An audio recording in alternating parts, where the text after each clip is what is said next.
Daily Trust News Center, this is the News Hour. On News Hour tonight, INEC says no election in 240 polling units meets political parties. Commercial banks' rejection of old Naira notes take toll on customers. Presidential candidates intensify campaigns 2 weeks to elections. And on the foreign scene, death toll from Turkey-Syria quake crosses 36,000 as calls mount for more Syria aid. Hello and welcome to Trust News Hour tonight. I am Eugenia Abu. The Independent National Electoral Commission says the forthcoming general election will not hold in 240 polling units across 28 states and the Federal Capital Territory for not having registered voters. The INEC chairman, Mahmoud Yakubu, at a meeting with the national leaders of political parties in Abuja on Monday, said that the February and March election will now hold in 176,606 polling units instead of 176,846 polling units nationwide. Noel Sampson, who was at the venue of the meeting, has more. Yakubu recalled that in 2021, the Commission successfully expanded the number of polling units from 119,973 to the current figure of 176,846. He said that efforts were also made to distribute voters to the polling units in order to avoid the congestion that made voting cumbersome in many of the polling units nationwide. There are 240 polling units without registered voters spread across 28 states and the Federal Capital Territory. They range from 1 polling unit to 12 polling units in each state and the FCT, except Taraba and Imo states with 34 and 38 polling units respectively. No new registrants choose the polling units and no voters indicated interest to transfer to them during the last continuous voter registration exercise, mainly for security reasons. From the feedback we received from our officials and accredited voters following the recent nationwide mock accreditation using the BVAS, it is clear that some voters could not easily identify their polling units. This must not happen on election day. Consequently, the Commission is advising voters to confirm the locations of their polling units through a dedicated portal linked to our website. In addition, all voters who have been assigned to new polling units will receive text messages from the Commission indicating their polling units. We have also compiled the register of such voters, and our state offices will give it wide publicity, especially for those who may not have provided their telephone numbers during voter registration or those whose numbers may have changed. The National Chairman, Inter-Party Advisory Council IPAC, Yagbagi Sani, appealed to INEC to ensure that the general election hold as scheduled. Sani would reaffirm the Council's confidence in the leadership of INEC for its consistent demonstration of diligence, urged the Commission to make the general elections credible. 2023 general elections seemingly will be a watershed in the history of elections in Nigeria. Today, the tide has changed because an unknown party could pull a surprise to the greatest chagrin of all. From this point of view, it is necessary to advise INEC to keep its date with history, which must not be wasted. Meanwhile, the United States Assistant Secretary of State for Bureau of African Affairs, Molly Fee, and the U.S. Ambassador to Nigeria, Mary Beth Leonard, have visited the Commission's headquarters, where the Assistant Secretary of State restated the importance of having a peaceful election. I do want to make clear that the United States does not back any candidate or party. We back the process. We back democracy. On the ongoing electionary campaigns, Yakubu expressed INEC concerns about the violent attacks on supporters of political parties across board and appealed to the leaders of political parties to continue to call their candidates and supporters to order. Noel Sampson, Trust TV News, Abuja. Ahead of the 2023 general elections, President Muhammadu Buhari has declared that the eyes of the nation and global community are on the Nigeria Police Force and all law enforcement agencies. The president stated this on Monday when he commissioned newly procured MPF operational assets, vehicles, crowd control, and anti-riot equipment at the force headquarters in Abuja. Kainde Amodu reports. President Buhari had on Friday been briefed by the Inspector General of Police, Alkali Baba, on the Operation Order and Action Plan for the 2023 elections. The launch of these assets will only serve to consolidate the level of preparedness of the police for the exercise. For good reason too, as the eyes of the entire nation and indeed the world will be on the police to provide adequate security that would foster credible elections.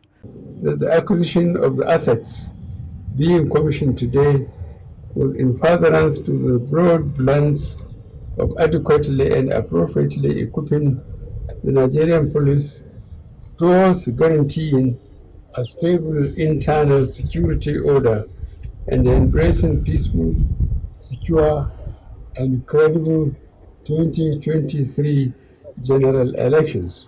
The police hierarchy is confident that with the new injection of equipment, the force will be able to meet up the challenges. Indeed, with this focus and the ongoing operational asset procurement effort, I'm confident that the Nigerian police as the lead agency in election security process have been positioned well enough to police electoral process. They are also procured with a view to bridging the operational gaps in the Nigerian police, position the force for the stabilization of the national security order ahead of the 2023 general election, and also guarantee the attainment of a peaceful, secure, and credible exercise in the most operationally efficient manner. The President's commissioning of a wide assortment of operational assets is supposed to make a statement. The equipment acquired to strategically improve on the operational capabilities of the police force, particularly in crowd control and anti-riot operations, will face its first litmus test during the general elections later this month. From the federal capital, Kainde Amudu, Trust TV News. In the meantime, the Minister of Defense, General Bashir Magashi, says the Nigerian Armed Forces is overburdened because of inadequate manpower and numerous security challenges confronting the nation. The minister stated this on Monday in Abuja at the 25th edition of the President Muhammadu Buhari PMB Scorecard Series, organized to showcase the achievements of the government. Presenting the scorecard of his ministry, Magashi said one of the challenges of his ministry was the excessive demands from the military despite its inadequate manpower. In addressing the challenge, the minister stressed the need to enhance the capacity of the police and other paramilitary agencies to enable them discharge their primary responsibility of internal security. According to the minister, Nigeria also needs consistent recruitment of about 12,000 soldiers biannually to enhance the capabilities of the military to meet the security challenges of the country. In manpower and equipment, and they are deployed to all internal security operations across the country. The armed forces' involvement in all IS operations is because, in most cases, the first and second lines of defense of the country, i.e. Nigerian Police Force and Nigerian Security and Civil Defense Corps, lack the requisite capabilities to effectively discharge that responsibility. The armed forces thus deploy all over the country, performing the roles that are primarily for other security agencies. Troops are currently deployed in different theaters of performing such roles as roadblocks, security of infrastructure, the guard duties of VIPs, etc. This is in addition to their other commitments in counter-terrorism, counter-insurgency, and United Nations operations. There is need to enhance the capabilities of Nigerian police and other security agencies to meet the demands of their primary mandate, so as to free the armed forces from continuous engagement in internal security operations. Nigeria's Minister of Defense, General Bashir Magashi. Anambra State Police Command in the early hours of Monday killed one of the gunmen who attempted attacking Ogidi Police Station in Idemili North local government area of the state. A police source in Ogidi said the hoodlums came in their numbers in an unmarked Toyota Hilux, and 3 motorcycles and started shooting indiscriminately to gain access to Ogidi Police Station. The command spokesman, DSP Kenga Tochukwu, who confirmed the incident, said it happened at about 2:15 in the morning, adding that police operatives foiled the attack by demobilizing one of the men and recovered many expanded cartridges and 25 liters of premium motor spirit. Tochukwu said the area has been reinforced by the tactical teams of the command, while police operation is still ongoing. And still talking security, gunmen have attacked the Oguta High Court, located in the Oguta local government area of Imo State. The attack, which took place on Sunday night, is coming less than a week after a judge of the magistrate court was killed while in court session. The hoodlums reportedly arrived at the premises of the court late evening and rained bullets on the facility. The High Court is located inside the premises of the headquarters of the local government. Our correspondent learned that the registry, Appeal Court Record Office, File Room, Secretary to the High Court Judge's Office, Office of the High Court Bailiff, the Chamber of the High Court Judge were affected. The sole administrator of Oguta local government area, Ofili Ijoma, who confirmed the incident to newsmen, said that the attack was reported to security agents. He said that he had commenced discreet investigation to unravel those behind the incident. Police Public Relations Officer ASP Henry Okoye said that he was yet to get full information on the incident. As part of efforts geared towards addressing the incessant clashes between farmers and herders across the country, the Kano State government has assembled a team to develop a blueprint that will guide stakeholders working to end the perennial problem in the country. The team, which drew membership from researchers, government officials, and traditional rulers, was assembled at a national conference in Abuja. Madia Umar reports. The 2-day event with the theme Sustainable Livestock Reforms and Mitigating Associated Conflicts is to address the perennial challenges faced in the agricultural sector. Declaring the conference open, the governor of Kano State, Umar Ganduje, says the event is timely due to the frequent clashes between farmers and herders and the attendant deaths recorded in the course of the clashes. The theme of the conference is relevant in the current scheme of events, given the appropriateness of the time when Nigeria has been persistently experiencing other security challenges. For many years in Nigeria, farmers and cattle herders have been in conflict over land rights, but the disputes have reached crisis levels in recent years, killing thousands of people and displacing many thousands more from their homes, left in relics by attacks. The livelihoods of farmers and herders have historically complemented each other. Chairman of the conference committee and former INEC chairman Atahiru Jaga speaks on the essence of the conference. The conference is designed as an all-inclusive process to generate ideas that would contribute to addressing an acute national problem. That is, the relative underdevelopment of the Nigerian livestock sector and the perpetual crises and conflicts associated with it. The chairman of the event and vice president of the Islamic Development Bank says the conference will provide a model for mitigating avoidable conflicts between herders and farmers. This has to be a continuous, consistent engagement, continuous and consistent interaction to build trust, to establish more amicable ways to resolve disputes. And I hope that these few issues, as I said, I'm not an expert in these areas, But I hope that these issues that I've highlighted here would help stimulate our discussion. Royal fathers present at the event lauded the initiative of the state government and called on relevant stakeholders to do the needful to achieve the goal of the national conference. We believe Governor Ganduje has done a commendable job in engaging all stakeholders and finding solutions to the conflict between farmers and Fulani herders. We therefore urge all of you to further support his efforts and work together to achieve lasting peace and harmony in Nigeria. After all this long to from professors and whatever, how do we get the information down to the common chief man who is a farmer, the common Fulani man who doesn't know anything about development in his life? He only cares about his cattle. How can he get water and pasture for his animals?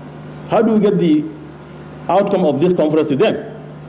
Traditional institutions and others.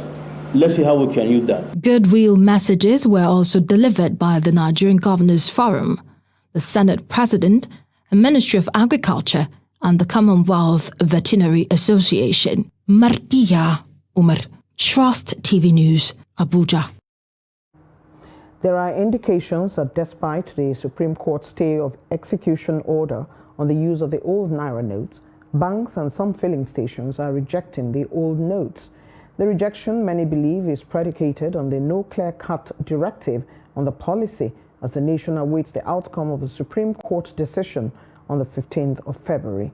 Checks by Trust TV revealed that though the extension was meant to allay fears around the policy and ease the stress in accessing the new notes or even the old ones, the situation seems to remain the same as POS operators continue to complain of no cash, while most ATMs remain cashless as well.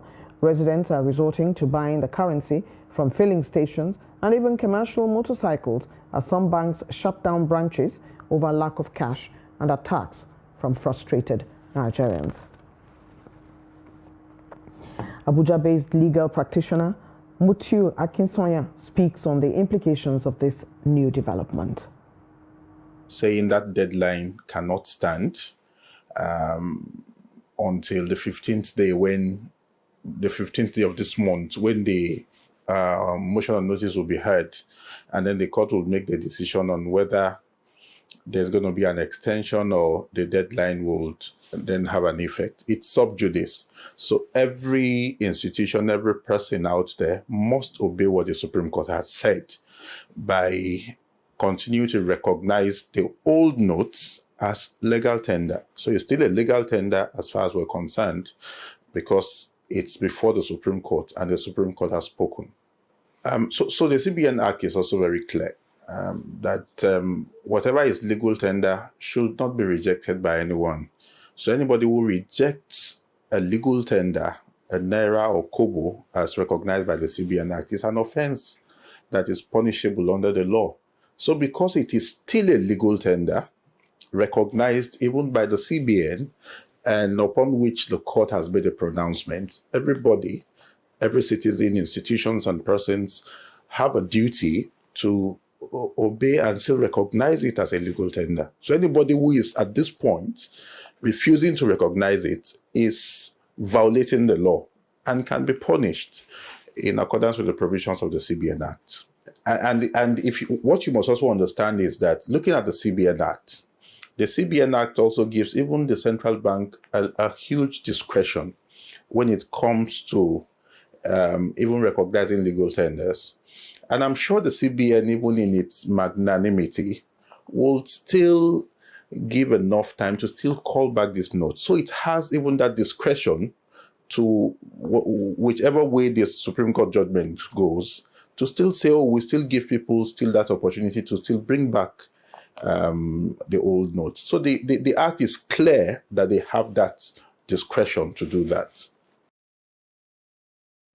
And away from the redesign of the Naira currency, we have Justice Obiora Egwatu of the Federal High Court Abuja on Monday as adjourned till 14th of February for ruling on the bail application filed by Ali Bello, a nephew to the Kogi State Governor, and 3 others on an alleged 3 billion Naira fraud brought against them by the Economic and Financial Crimes Commission, EFCC. Justice Egwatu had on February the 8th adjourned for ruling on the bail application filed by the defendants after they had pleaded not guilty to the 18-count charge. At the day's sitting, counsel to the defendants, Ahmed Raji, SAN, told the court that the EFCC had filed a counter-affidavit to the bail application, but Justice Egwatu, who was notified that a counter-affidavit was filed on Friday, February the 10th, making it impossible for them to reply, however, noted that there are no copies of the counter-affidavit in his record. Counsel to the EFCC told the court that the counter-affidavit was mistakenly filed before another judge, hence the case was adjourned to Tuesday, February the 14th. You're watching News Hour on Trust TV. Coming up after the break, we take a look at raging debate on abortion. Do stay with us.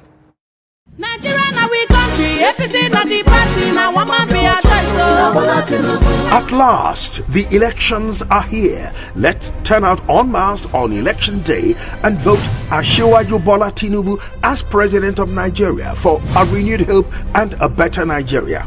Vote APC, the party that shows a broom.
Trust TV, documenting the Nigerian story.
Welcome back.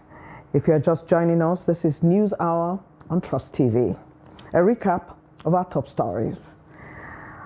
INEC says no election in 240 polling units meets political parties. And commercial banks' rejection of old Naira notes take toll on customers. Moving on to other stories now. The People's Democratic Party PDP presidential candidate Atiku Abubakar on Monday commended the Department of State Services, DSS, for inviting Femi Fani-Kayode, the Special Projects and New Media Director of the Tinubu-Shettima Presidential Campaign Council, PCC, is expected to substantiate his comment about Atiku and the military. Fani-Kayode had alleged that they had a secret meeting recently mentioning a possible coup plot ahead of the general elections. The Defense Headquarters condemned the claim.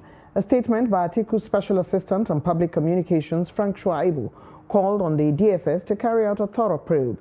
Shaibu stated that the former Minister of Aviation cannot be acting alone in the claim, since he is the spokesman for the presidential candidate of the APC, Bola Tinubu. In the meantime, the presidential candidate of the All Progressives Congress, APC, Bola Tinubu, says he will ensure the completion of the Kolmani oil exploration if elected on February the 25th. Tinubu stated this on Monday at the Pantami Stadium in Gombe during the party's presidential campaign rally in Gombe State. Ibrahim Ismail now reports. The APC presidential candidate who arrived the state through the Lawanti International Airport first paid homage to the Emir of Gombe, Abubakar Shehu Abubakar, accompanied by Governor Inua Yahya, other APC governors and officials. Addressing crowd of supporters at the Pantami Stadium, the APC presidential candidate promised to ensure successful completion of the Kolmani oil exploration project, as he vowed to improve agriculture and education across the country. Development is here now. For several years, we've tried to find ore. Now, Kolmani has given you the resources and access to commence effective drilling and development of the petroleum lubricant in Kolmani and other places. The APC National Chairman Abdullahi Adamu and Gombe State Governor Inua Yahya urged the people of Gombe to vote APC candidates at all levels. Either today or tomorrow, vote for the APC from top to bottom. Victory is from God. No surrender. Gombe State has been in PDP's grip since 2003, before the incumbent Governor Inua Yahya of the APC got elected. In 2019, he is seeking re-election on the APC platform. From Gombe, Ibrahim Ismail reporting for Trust TV. Presidential candidate of PDP, Atiku Abubakar, has pledged to inject as much as $10 billion to boost Nigeria's economy. Atiku, who made the pledge at UJSONS Stadium, Calabar, when he addressed the PDP rally and supporters, he made the promise on Monday while addressing the electorate in Cross River State during the PDP presidential campaign rally at the UJSONS Stadium in Calabar. He said he will also ensure the construction of rail lines from Lagos through Calabar to Port Harcourt, while promising to link the state with other parts of the country through the construction of road infrastructure. Other party chieftains, including the vice presidential candidate Ifeanyi Okowa, national chairman of the party Yocha Ayu, Akwa Ibom State Governor Udom Emmanuel, former governor of Cross River State Lieli Moke, among others, were also part of the campaign trail to Calabar. During a mega rally, he also pledged to revive and build up the Calabar port, long neglected. Atiku hailed residents of the state for keeping faith with the PDP, stressing that the turnout for the rally was evidence of massive support we enjoy in the state. Social Democratic Party presidential candidate Adewale Adebayo has promised to prioritize the unity of Nigeria for the purpose of ensuring a true progressive country if elected. The SDP presidential candidate stated this at the Emir's Palace in Lafia, Nasarawa State, during his community-to-community campaign to the state. Abubakar Abdullahi sent in this report as presented from our studios. The Social Democratic Party presidential candidate Adewale Adebayo, in company of the National and Nasarawa State Exco, as well as party supporters, went around some strategic points in Lafia, the state capital. Addressing the gathering, the presidential candidate says renewing the 1993 manifesto of the party that late MKO Abiola contested on. Adebayo noted that the Hope 93 manifesto gives priority to the unity and progress of Nigeria. He added that the party in recent times has again studied the causes of Nigeria's division and forecast solutions that will be implemented for the country's progress and economic prosperity. But our approach to Nigeria unity is not mere verbiage. We have studied what makes people to be divided. We realize that it's artificial scarcity. When the elite steal all the money and there's nothing left for social welfare, for education, for other investment, then the people will be divided.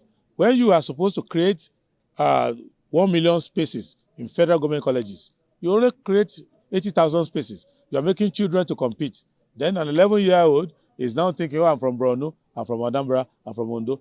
But if you make things work, that's why you don't hear, have you ever heard that Nigerians are fighting over oxygen and they are allocating oxygen according to the religion? Because oxygen is abundant. So all we need to do is to make other things of life more abundant, and people will not be struggling along divisions. The Nasarawa State governorship candidate of the party, Mustafa Inyas, on his part, said if people of the state give him the mandate to pilot the state's affairs, he will work towards liberating the state by changing the narrative in different sectors of the economy of the state.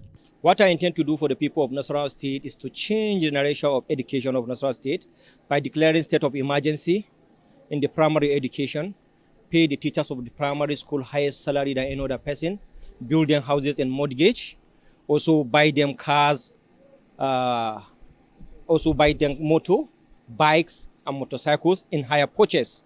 Receiving the SDP delegation, Emir of Lafia, C.D. Baige, said as custodians of the people, traditional rulers will continue to allow their subjects to choose among politicians whom they want to lead them. As fathers of the land, we try as much as we can to remain neutral, appetite, the cost of what is going on, so that we don't lean too much one side. The SDP presidential candidate spent 2 days moving around communities and traditional rulers' palaces canvassing for votes. And still on the political trail, New Nigeria People's Party and All Progressive Congress are trading words over campaign violence in Kano State. Addressing a news conference, State Chairman of the NNPP, Haruna Doguwa, urged security agencies to call the ruling APC to order to ensure violence-free campaign activities. Trust TV correspondent Idris Jibrin filed in this report. Addressing reporters over what he called harassment and intimidation of his party supporters and officials, Chairman of the New Nigeria People's Party in Kano, Haruna Doguwa, accused the ruling APC of promoting violence campaign ahead of the February 25th and March 11th elections. With the election drawing closer by the day, Kano State government is faced with the reality of imminent defeat at the poll. It has therefore devised a devilish means of manipulating election through attack and intimidation of members of the opposition parties, using primarily political folks and some police personnel who ordinarily ought to be apolitical in the discharge of their responsibility. 11 days after the unfortunate attack on the country home of one of our leading members, who served as Director of Intelligence and Strategy, Barrister Muhimaga Jidimungado, which occurred at Trimungado local government after the visit of our gubernatorial candidate, Abba Kabir Yusuf, the police were seen raiding his residence again at around 9:30 p.m. on Tuesday 7th. But a statement released by the APC gubernatorial campaign spokesman Muhammad Garba says his party is fully committed to peaceful campaigning, unlike the opposition NNPP, which he says is resorting to violence. According to the New Nigeria People's Party, however, supporters of the All Progressive Congress have repeatedly attacked their supporters and intimidated several members of the party, especially during their campaign rallies across the state. The police who failed to receive and treat the complaint of NNPP members of Dambata, Take, and Mokoro government have now resorted to harassment and intimidation of our members, including some candidates of the party, campaign spokespersons, social media activities, and the Director General of the campaign, Dr. Ali Abubakar Ali Haruna Makoda. We are not unaware of the plans by the APC-led administration in Kano State to frame our members in the build-up to election in order to intimidate them and pave way for election rigging. Be that as it may, these political parties have tasks to accomplish and electoral promises to deliver if they are to gain the confidence of the electorate in Kano, who will head to the polls in few days' time. Idris Jibrin, Trust TV News, Kano.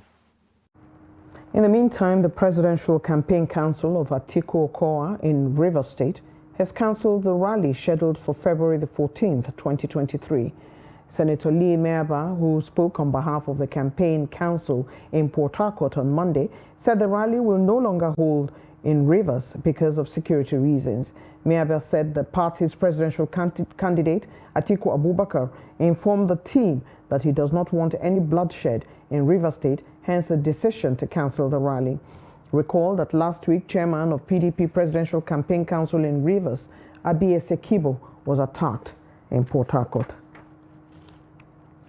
A coalition of APC support groups in Taraba on Monday dissociated itself from the recent governorship primary election of the party that produced Senator Emmanuel Boacha as the candidate of APC in the state. Leader of the coalition, Ibrahim Sani, who made the declaration while briefing journalists in Jalingo, alleged that the proposed primary violated the Supreme Court judgment which nullified the earlier ruling of the Appeal Court, Yola Division, and validated the ruling of the Federal High Court, which earlier directed the party to conduct a fresh primary within 14 days.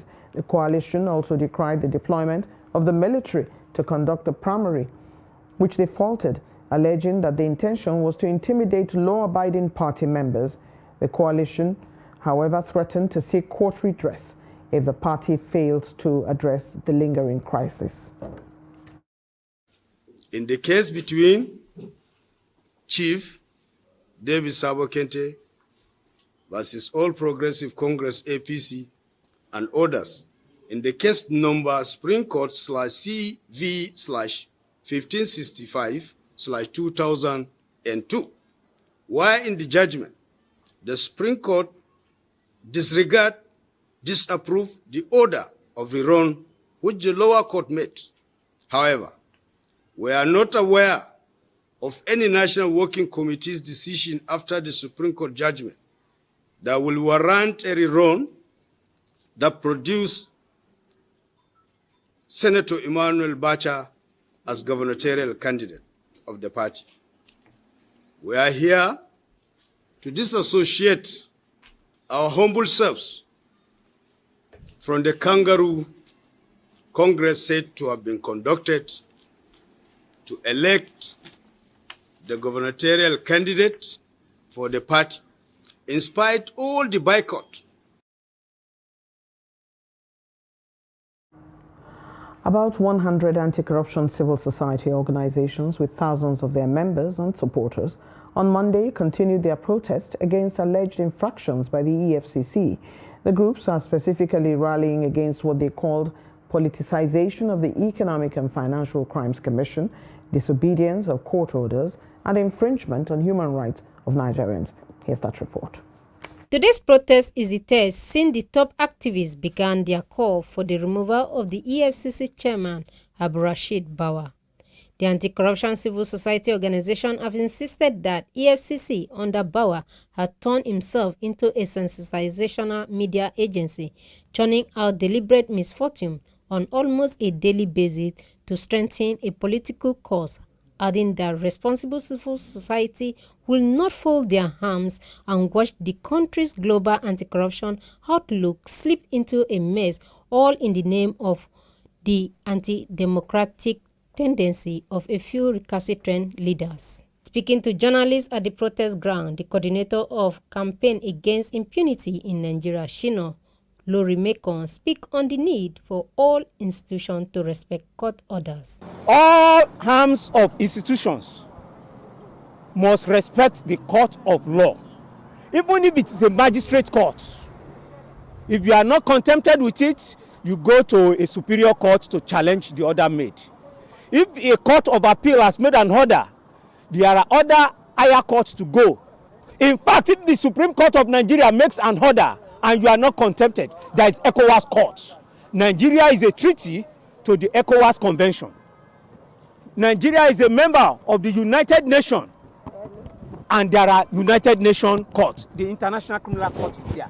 So there are many courts to approach if a court order is not satisfactory to you. Anything undermining the court of order is like promoting anarchy. The anti-corruption civil society group further noted that a several violator of court order is not fit to be the head of an agency that is supposed to synthesize the society. It's an agency that everybody looks forward to get succor when there is conflict between the people and the law that has to do with economic and financial crimes. So it is not about expressing emotions. It's not about your own sentiment. It's about what those that have been entrusted with the adjudication, with the rule. I mean, those who are supposed to preserve the rule of law, and those who are supposed to explain it, to intercede between what is right and what is wrong. Once they say it and they come to a verdict, we believe that nobody should treat himself as being above the law. We are supposed to be equal before the law. Rule of law, it means that we must be accountable. If a competent court of jurisdiction has given an order, it behoves on the person that the order is given against to respect that order, because he is also representing the government. By representing the Economic and Financial Crimes Commission, it shows that he is a government appointee, and we are saying that, look, government people must also respect the orders of the court, or else our country will become a state of anarchy. Will petition the Chief Justice of Nigeria to demand that until the court order to arrest Bawa is effected, no court should entertain any EFCC case henceforth. The Lagos State government has ordered a coroner's inquest to ascertain the cause of death in the case of Whitney Adenirun, a 12-year-old student of Chrisland School who died last Thursday. A statement from the Public Affairs Unit of the State's Ministry of Justice stated that the Attorney General and Commissioner for Justice, Moyosore Onigbanjo, SAN, gave the directive on Monday, noting that a thorough investigation will be carried out to ascertain the cause of death. The Lagos State Ministry of Education on Monday ordered the temporary closure of Chrisland School, Okwebi Ikeja, following the reported death of Adeyemi. A release signed by the State Commissioner for Education, Folashade Adefisayo, said the closure was ordered pending the outcome of a full investigation into the unfortunate incident. Adefisayo, on behalf of the State Ministry of Education, commiserated with the parents of Whitney and prayed for the repose of her soul. An early morning fire has destroyed a 3-bedroom apartment and 3 shops in Ilorin, the Kwara State capital. The fire incident, which occurred at Ilorin West local government area of Kwara State, destroyed property worth 18.2 million naira. The fire was reportedly caused by a power surge. According to the spokesman of the State Fire Service, Hassan Adekunle, in Ilorin on Monday, Hassan said though the blaze was huge, the firefighters were able to demonstrate a high level of professionalism and in no time extinguished it. He said the surrounding area was also damped to stop a further escalation. Director of Kwara State Fire Service, Prince Falade John Olumuyiwa, urged residents to always cultivate the habit of switching off their electrical appliances before bedtime. 5 members of a family were on Sunday feared dead in an auto crash along the Lagos-Badagry Expressway when a Toyota Sienna rammed into a truck parked on the roadside. The accident, which occurred on Sunday night, claimed the lives of a father, mother, and their 3 children. The unit commander, Federal Road Safety Commission, FRSC, Badagry, Suleiman Taiwo, said the accident occurred around Agemowo, Buhari Estate, Badagry, Lagos. According to Taiwo, the Toyota Sienna conveying the family of 5 was coming from Agbara when it rammed into a Volvo truck. The unit commander, who said the driver of the car rammed into the stationary truck due to poor visibility, appealed to the Lagos State government and well-meaning Nigerians to provide towing vehicle for the command in Badagry. And on to health issues, there are growing concerns over the high rate of unsafe abortions, which is one of the 5 major causes of maternal mortality in the country. This has further intensified the debate among Nigerians on whether or not abortion should be legalized in Nigeria. Hamid Oyegbade now reports. The most common direct causes of maternal injury and deaths are excessive blood loss, unsafe abortions, infections, high blood pressure, and obstructed labor. Abortion is said to be the second highest cause of maternal deaths in Nigeria, and women and young ladies continue to procure unsafe abortion secretly. Religious leaders in the country said abortion amounts to killing innocent lives, an act they said God frowns at. They justify the restrictive abortion law in the country. Abortion in Islam is prohibited. That is basic. So if except in a situation where the pregnancy threatens the life of the woman. As long as God says that we should not kill, it is wrong for anybody to terminate the life of anybody. You know, they look at it more as a moral issue, that anybody who goes for abortion or anybody who supports abortion, that it is immoral. But women reproductive health rights advocates lamented that a lot of women and young girls are dying from unsafe abortion. They appealed to governments to relax the law on abortion so that women can procure safe abortion services through trained doctors at standard hospitals. Either you legalize or you don't legalize.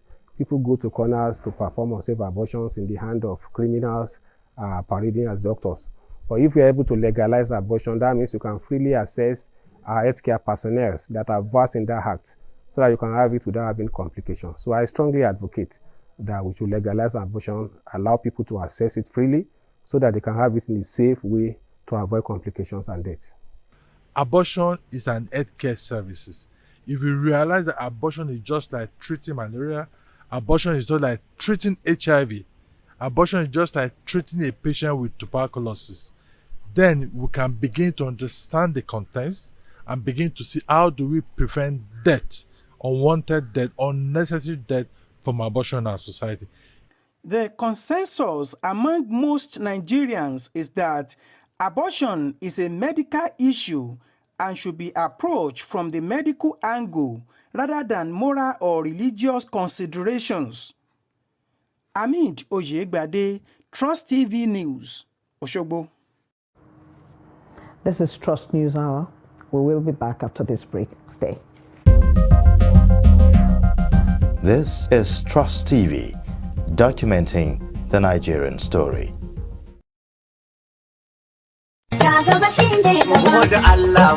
Sanin madafin shugabanci na da inganci wajen gina kowace irin ingantacciyar demokaradiyya. Maza 'yan Najeriya ku dunkule ku cure ku zabi Bola Ahmed Tinubu a matsayin shugaban kasa da kuma Kashim Shettima a matsayin mataimakin sa. A karkashin jam'iyyar APC a shekara ta 2023 mutum ne jajirtacce, tabbas yana da tasiri a fagen siyasar Najeriya. A cikin kundin manufofinsa zai inganta tsaro, bangaren noma, faɗaɗa hanyoyin tattalin arziki da kuma kasuwanci. Hanyoyin arzikin mu a kuntace suke a sakamakon rashin rarraba wutar lantarki yadda ya kamata. Bola Ahmed Tinubu zai saisaita kudirinsa wajen samar da isasshen wutar lantarki a Najeriya. Idan 'yan Najeriya suka zabe shi, zai gudanar da ayyuka bangarori da dama na ci gaba kamar bangaren sufuri, ilimi da kuma inganta tsaro, kasuwanci da kuma gyara bangaren shari'a. To 'yan Najeriya ba ku da zabi illa zaben Bola Ahmed Tinubu a matsayin shugaban kasar Najeriya na gaba. Wannan sako ne daga sashen tsare-tsare da sadarwa na kwamitin yakin neman zaben shugaban kasa na jam'iyyar APC.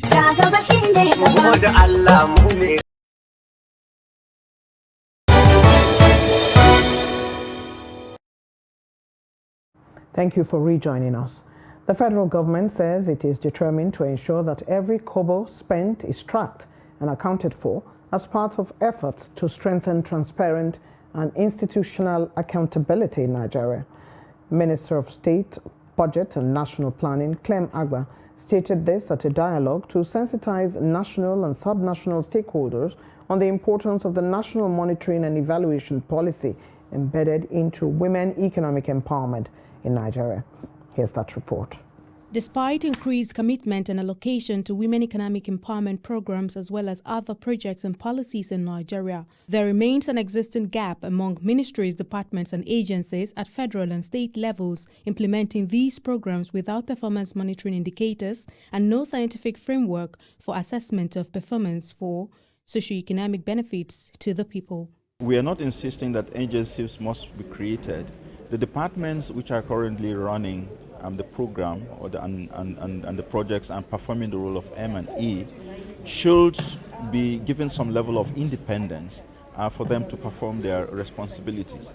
Subsuming them into a structure that makes them makes it very difficult for them to operate is the issue that we're raising. We have disaggregated data that can help us to have indicators of how these policies and programs actually affect women and impact on the process of women's economic empowerment. The Ministry of Finance, Budget and National Planning says the National Development Plan document 2021 to 2025 had provisions for monitoring and evaluation, while the federal government upgraded its monitoring and evaluation framework by involving citizens in its projects by creating the iMark app, launched last December. Ministries, departments and agencies are to coordinate M&E functions across departments and related agencies.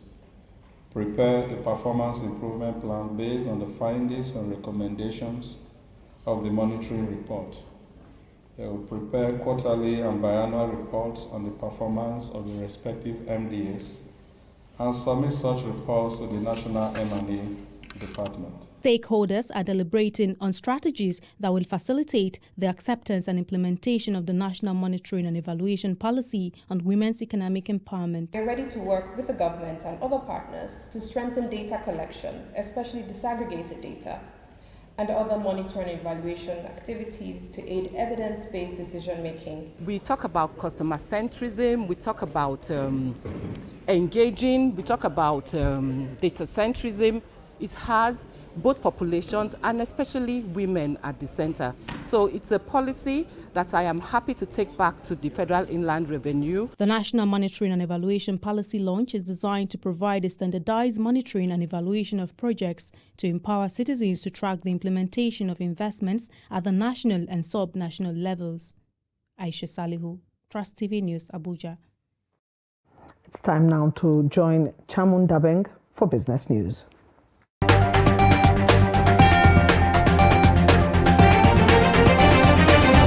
In accordance with the recently adopted Energy Transition Plan and as part of the Climate Change Act, the federal government has finalized plans to introduce a carbon tax policy and financial framework for the nation. President Muhammadu Buhari recently gave his approval for the Energy Transition Plan, which was developed by the National Council on Climate Change, NCCC, in compliance with the Climate Change Act 2021 at a meeting in Abuja. An emissions tax, which is based on how much an entity generates, and a tax on products or services that are typically greenhouse gas intensive, such as a carbon tax on gasoline, are the two main types of carbon taxes or taxes on greenhouse gases. The agreement provides that the federal government will set a price that polluters must pay for each ton of greenhouse gas emitted. The Nigerian Export Promotion Council has pledged to make sure that Nigeria surpasses the $4.82 billion it made from non-oil exports in 2022. The NEPC's Ekiti State Coordinator, Iyabode Abe, stated that the organization will continue to support the development of non-oil export in order to defend the nation's economy, under the direction of Chief Executive Officer Yakusak Ezra. The coordinator urged entrepreneurs on product packaging and labeling, which she described as essential drivers for sustainable marketing of made-in-Nigeria products in the export market, to up their game to enable the country make more inroads in the non-oil sector. The coordinator described the population of Nigerian SMEs as one of the country's greatest assets in its economic diversification agenda. In 2022, Nigeria's aviation sector saw a significant uptick in passenger traffic, with over 16 million passengers traveling on domestic and international routes. 16.173 million passengers were registered in 2022, according to a breakdown published by the nation's Civil Aviation Authority that lists the number of flights made by commercial airlines on both domestic and foreign routes. According to the report, 26 airlines made 13,003 foreign flights, with 4,628 of them delayed in addition to 82 cancellations, while 11 domestic airlines operated 80,328 flights, with 47,144 of them experiencing delays. The passenger statistic indicated a 13% rise from the 14.2 million passengers in 2021 and was the highest amount ever recorded in the industry following the COVID-19 pandemic. That's all for business news. I am Chamun Dabeng.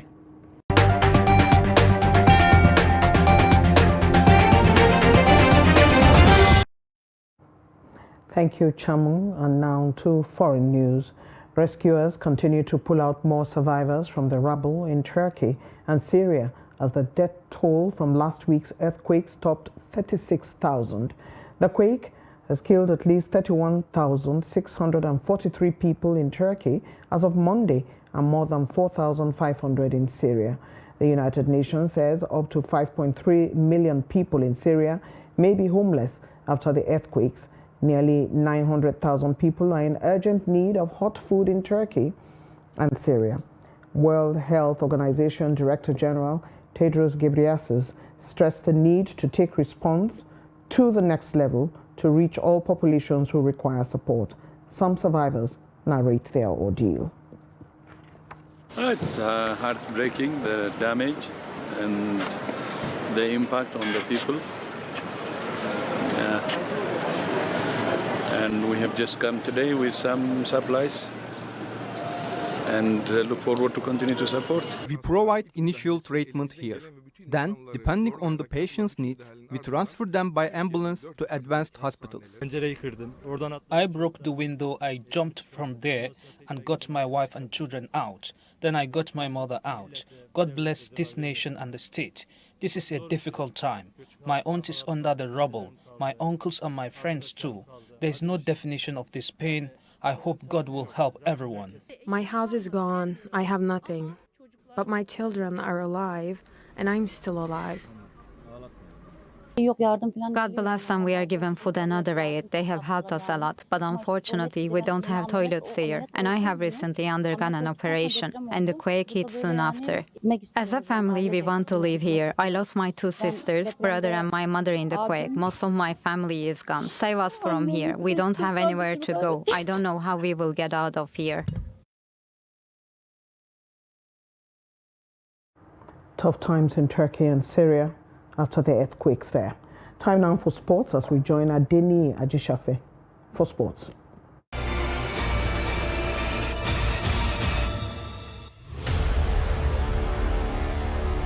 Nigerian representative Rivers United started its campaign in the CAF Confederations Cup group stage on the wrong note, losing 3-0 to Diablus Noise in Brazzaville, Congo.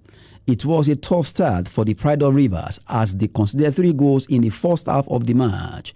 Wonderful Noise ahead in the 38th minute after putting the Nigerian side under intense pressure.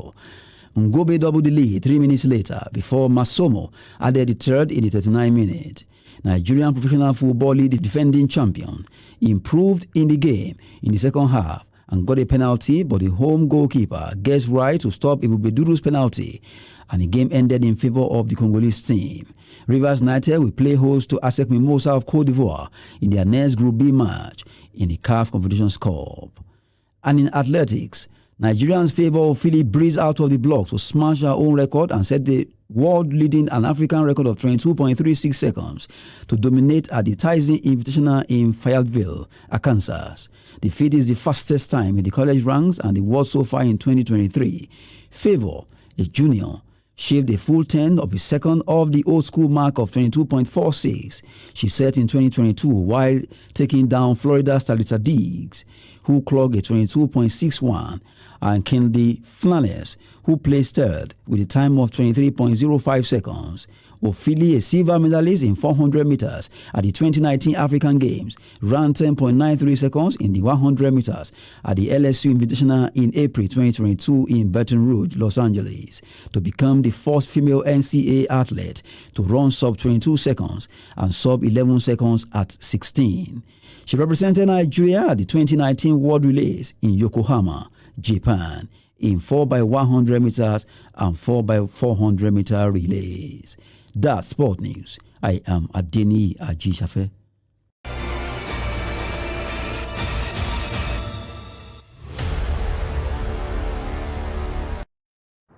And that's Trust TV News Hour tonight. Don't forget to follow us across all our social media platforms. From all of us here, I'm Eugenia Abu. Good evening.